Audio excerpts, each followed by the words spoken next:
everybody. Welcome to the Stock Car Spectacle. I'm Ian Jortson. I'm Tom Hoblin. And NASCAR season is back. The Rolex 24 finished up this weekend, and we got the clash at the LA Coliseum beginning this weekend. Tom, it felt like a very, very long off season, but NASCAR is finally back. Yeah, it was not a lot. A lot happened in the off season, but not a lot of big stuff happened in the off season for us to like freak out about. There's still anticipation for the season, you know. It's just like I was listening to Actions Detrimental, and Jeff Gluck was a guest on there, and he was saying he's like there wasn't really big news, so he's excited for storylines and stuff to emerge like that again. And I'm kind of the same way. I just want to get going, want to get into the meat of the season and get back to watching some cars go and turning laps. Absolutely, man. Yeah, not I mean, it was a good off season, but not a whole lot of surprises. We kind of knew a lot of things that No, were kind of falling into place, like with Gregson going to Stewart House Racing, Busch Light going over to Ross Chastain. But before we get into all of that, let's talk about our diecasts of the week. It's our first one of the year. So, Tom, what you got for us, buddy?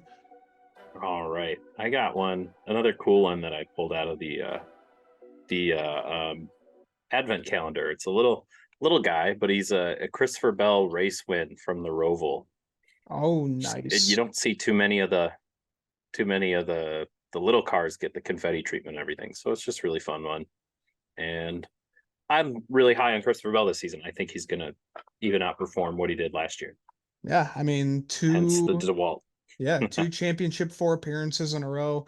I mean, there's got to be a year where, like, I mean, yeah, he was really good consistently, but there's got to be a year where he's just pulling off win after win, where he's going to be the top dog at SHR. And I think you're right. I think this is going to be his year.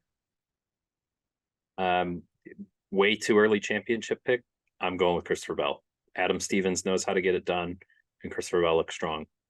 And Yeah. maybe I'll pull a Dale Jr. and stick with him all year and just let it ride. All right. So you Yeah, heard it here first. I'm not mad about that pick. I like it. All right. So for my diecast of the week, I got to go with a new one that I got from my cousin Stevie. Got Chris Buescher's Fastenal car from last season. Oh, Just a beautiful blue on there with the very nice. Chrome 17.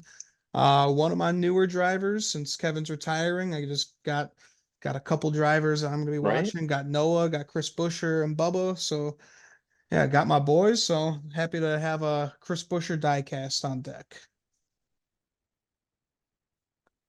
Alrighty. Yeah, I'm so worried about when Kyle retires that I won't have a driver to pick, but I can cheer for the sport because I Hey, started watching F1 and I don't have a favorite driver, and I'm still enjoying watching F1 even if it's boring.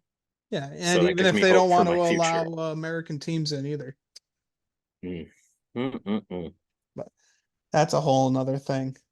But Yeah.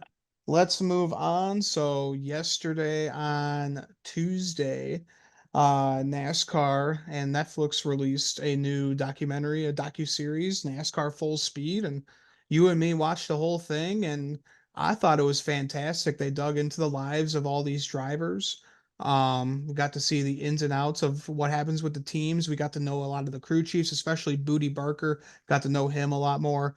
I just thought it was fantastic. And if you guys that just have all that hate for the 11 and 23 can get through a couple of those first episodes, you'll be good.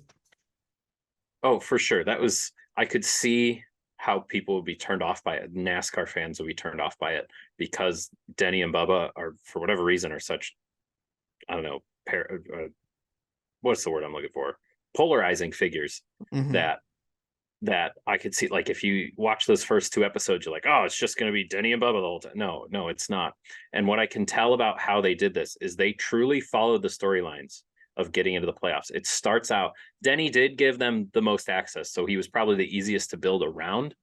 But the storyline was, can Denny get it done for his first time ever? He's been here so long. And the storyline at the beginning of the playoffs was Bubba going way further, getting in, and then advancing around. But then we start to see the players come out and they start getting into William Byron starts showing up and showing up really strong in the playoff. I mean, he was strong all season, but in the playoffs, he really shows his merits and whatnot. And then Ryan Blaney, Christopher Bell, they in the thing, they go to Christopher Bell and they're like, you were not part of our plan to talk to you. And he goes, imagine that.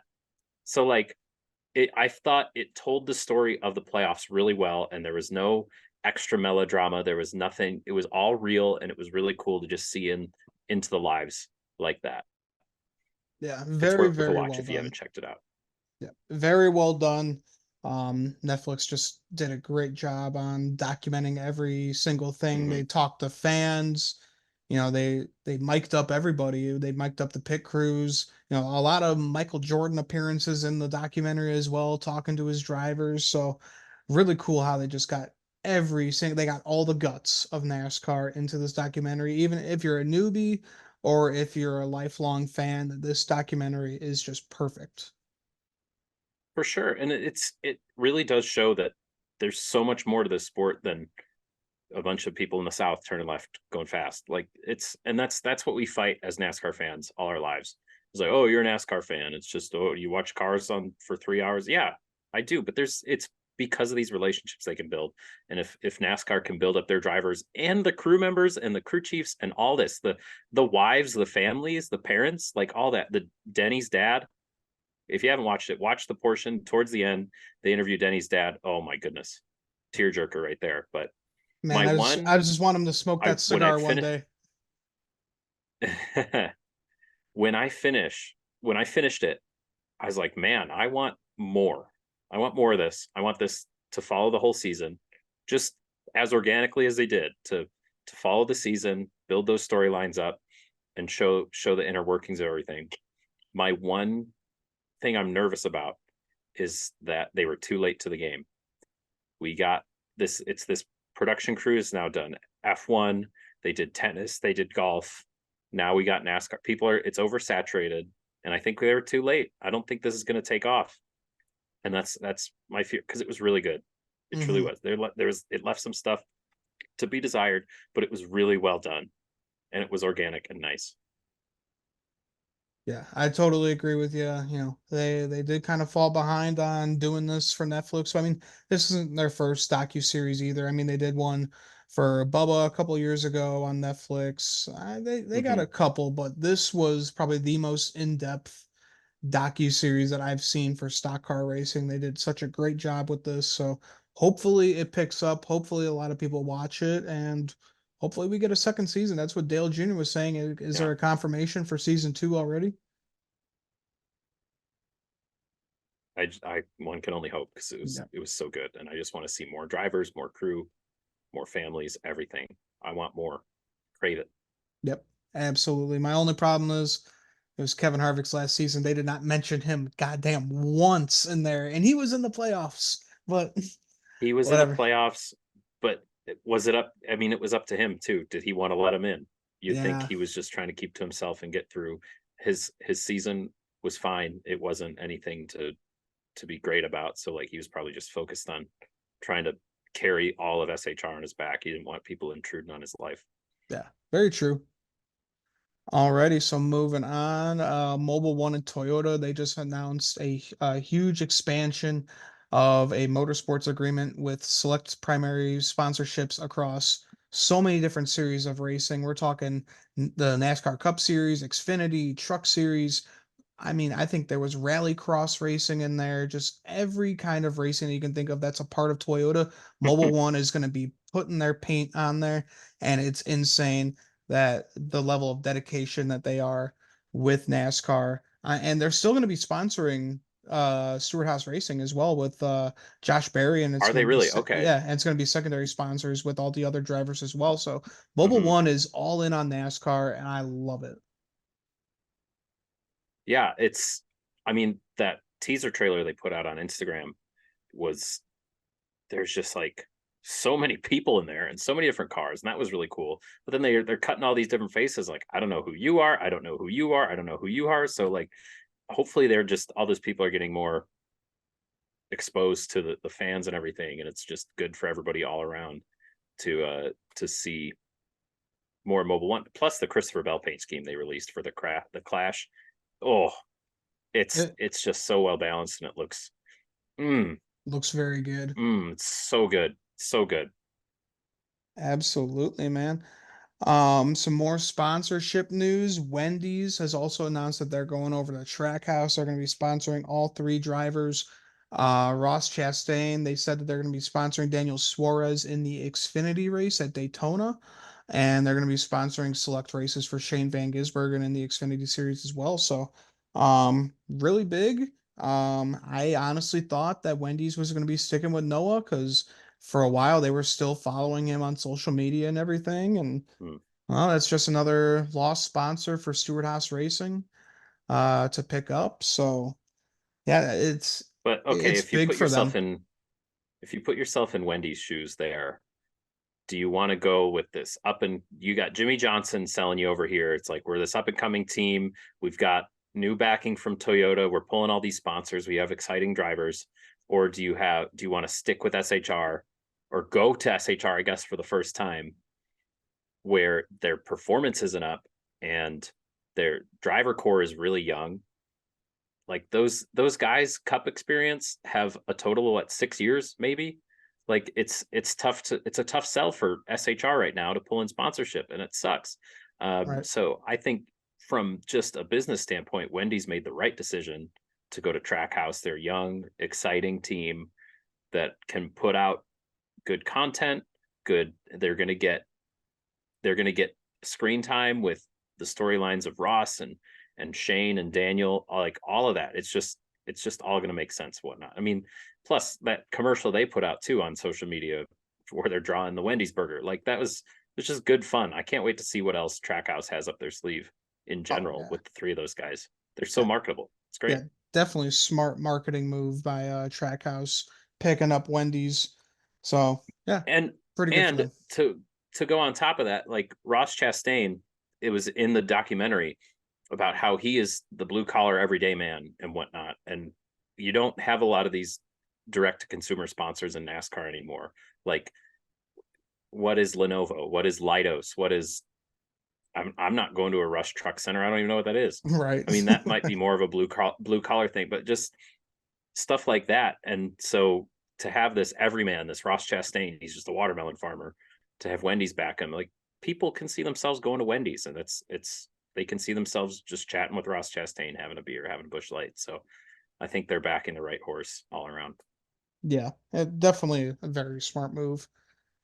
All right, and then we got the Daytona 500 coming up here in a few weeks. And it was just announced that The Rock will be given the command for the Daytona 500.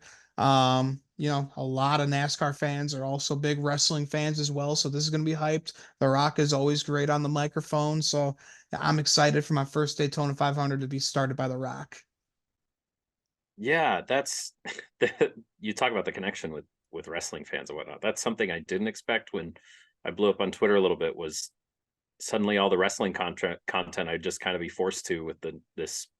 Like, I'm not a huge wrestling guy, but Hmm. I don't I won't knock people for being huge wrestling people. It's just no, that crossover is great. And The Rock's trying to promote. He's got a show I think coming out at Fox and whatnot, and it's going to be good cross promotion. Plus, like people like The Rock, it's going to pull him over the Daytona 500. So Yeah, all kinds of good in that one. He's a good get. yeah, absolutely. Good guy to get for it. Yeah, they've had a bunch of wrestlers either start the engines, wave the green flag. I remember when I went to Nashville, I saw Sheamus, this big red-haired dude that's big wrestler, and I just saw him after he waved the green Hmm. flag, and I took a picture with him. I was like, all right, that's pretty cool. So it's cool to get Well, I that hope you get to connection. meet The Rock. Yeah, I wish. I'm still hoping on those hot passes, so hopefully. There you go. There you go. Alrighty, and then yeah, we were just talking about the Rolex 24 a little bit ago. It just capped off a weekend. So happy to have racing start. This is always just the way to start it off is the Rolex 24. I think I stayed up for 19 of the 24 hours. So I did the best I Better could. than me. So we get into January and you have the Tulsa Shootout and the Chili Bowl, which is like kind of the unofficial start of the racing season. It never really ends because there's somebody always trying to promote a race somewhere. But the the the Rolex 24 is definitely the definitive start because it's the most accessible. I mean, Hmm. you could watch it on USA, it was on NBC, main NBC, the start and the finish. But like I would just had all 24 hours streaming on Peacock the whole time. Yeah, me I too. It was on for 24 hours. Was I awake for 24 hours? No. But it was a really great event. I mean, the racing crowd is alive. It was the largest crowd ever at Daytona for the Rolex. And then not too many NASCAR connections other than Penske obviously getting the win, his first win in something like 60 years or something, which is crazy. Yeah. And then Connor Zilic. How about him? 17-year-old. Remember, we had him at Watkins Glen in the ARCA series with a broken race car, almost lugged that thing around to the victory. And then talk about him. I was making the connection on Twitter. Like, he probably had to go back to school Monday, but how many high school seniors are walking around with a Rolex? Like, that's Yeah. crazy. That's really cool. That's really Yeah. cool. Good for him. Yeah. Excited to Really, see where really he goes in cool. NASCAR. Yeah, absolutely. Cool for that kid. But let's move over back to the NASCAR world. We got the Clash coming up this weekend. It is what, our third race at the LA Coliseum, Yes, sir. and it's been pretty decent. They've been figuring it out. It's still hard to get with the short track package. And it sucks because we're not seeing this new short track package There's until not room on Phoenix. the track. Yeah, Like, there's not room on the track for this stuff. So it's no. kind of tough, but It's a it's been a good very, event. very small track, but hey, it's interesting. It doesn't count for points, so why the hell not? So we're getting it going again. Um, we're gonna have the heat races. They're gonna be 25 laps each. It's gonna be three groups. Top five makes it into the clash from each group, and then we're getting the last chance qualifying. So, Tom, any big names you think that are gonna miss out from going into the big race on Sunday? Hmm. Big names. So we're talking like top half of, maybe top 20 of the points finishers from last year. Yeah. Big names. Like, I could see, I don't know, the RFK finished good again. I I don't know. I'm kind of feeling, I'm looking down the list here, entrance. I think it depends on how Bowman feels. He didn't have a great year last year with that injury. Um, I don't. It would be surprising because of who owns the car, but I wouldn't be surprised if Alex Bowman misses the big show, misses Sunday's race. Okay. That's who I'm going to go with. No offense to Bowman fans. No offense to Bowman. I think it would be stunning. It would be a good storyline. All right. I'm staying in the same group. I'm going with Hendrick Motorsports. I'm gonna go with Chase Elliott. I don't think he's gonna make Oh it in. no. I think he's just gonna keep the slack going from last season. Just gonna be running like crap. So Hmm. I think it's gonna be a bit of a down year for Hendrick Motorsports, to be honest. They rode a huge high with William Byron, and there are two other big drivers just not being there whatsoever, and Kyle Larson kind of having another mediocre season. So, honestly, I don't know what's going to happen, but in my eyes, I feel like it's going to be a down year for Hendrick. Yeah, overall, just with the teams and the manufacturers in general, we got both Toyota and Ford coming out with new cars, so that's big unknowns. And who knows what Chevy did to because they have the same car. They can probably make some certain advances or find some different stuff. So, do you want to go with something fresh and new that's been designed better for the current platform of the car, or do you want to stick with a tried and true Chevys? Um, that's going to be the big storyline that's going to play out, especially at the beginning of the season. Um, so, Right. And if you're in the LA area during this time next weekend and you don't have any tickets for Sunday, or you do have tickets for Sunday, make sure you go in Saturday because that is all free. So you'll be able to see practice and the heat qualifyings and all that. So gonna be great. So make sure you guys go out and see oh that. It yeah, is absolutely free. I wish I I've was been closer to the area. I've been texting all my friends that live out in that area, and it's like, you got to go. This a free race for everybody. Like, come on. And plus, Saturday is probably going to be more, let's be honest, it's going to be more of the exciting, more of the high tension, more of the drama with all this. So if you're in the area, get down to USC. Why not go walk in the stadium, see and hear the cars.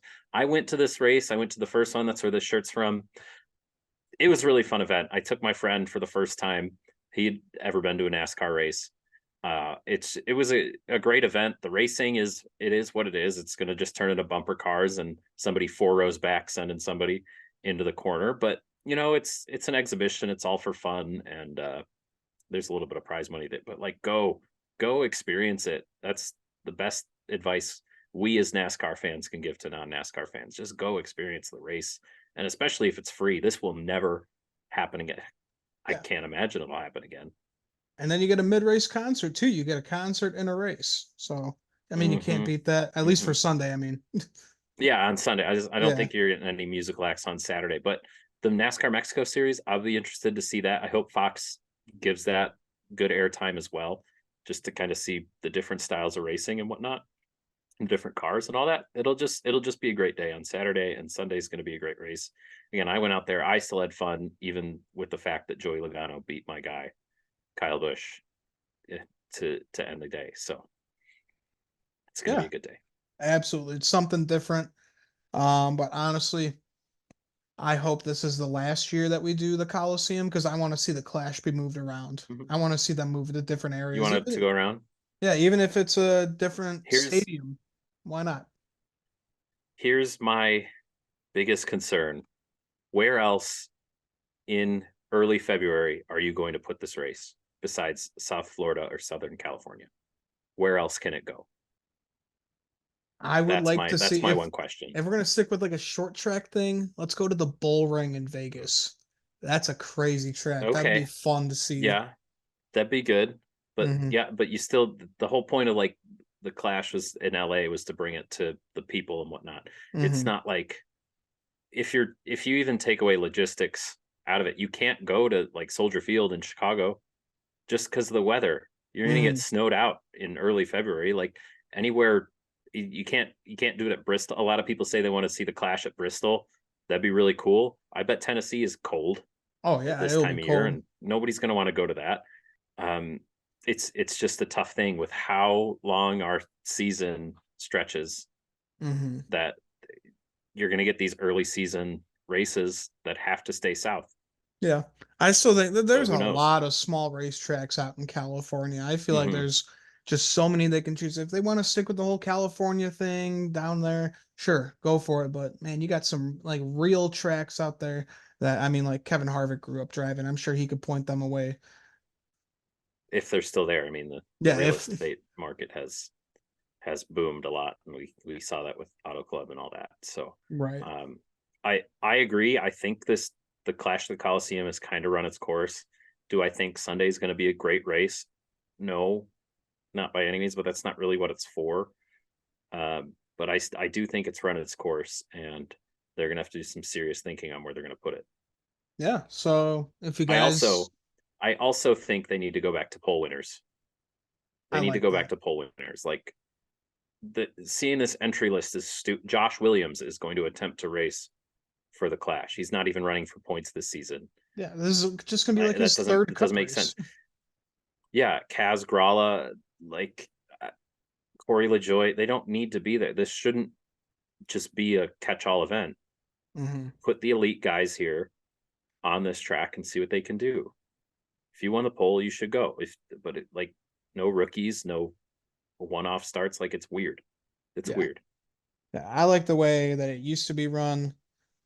But I'm glad that they stopped doing it at Daytona because it was just always a wreck fest and it was just a waste of money for all these Mm-hmm. owners.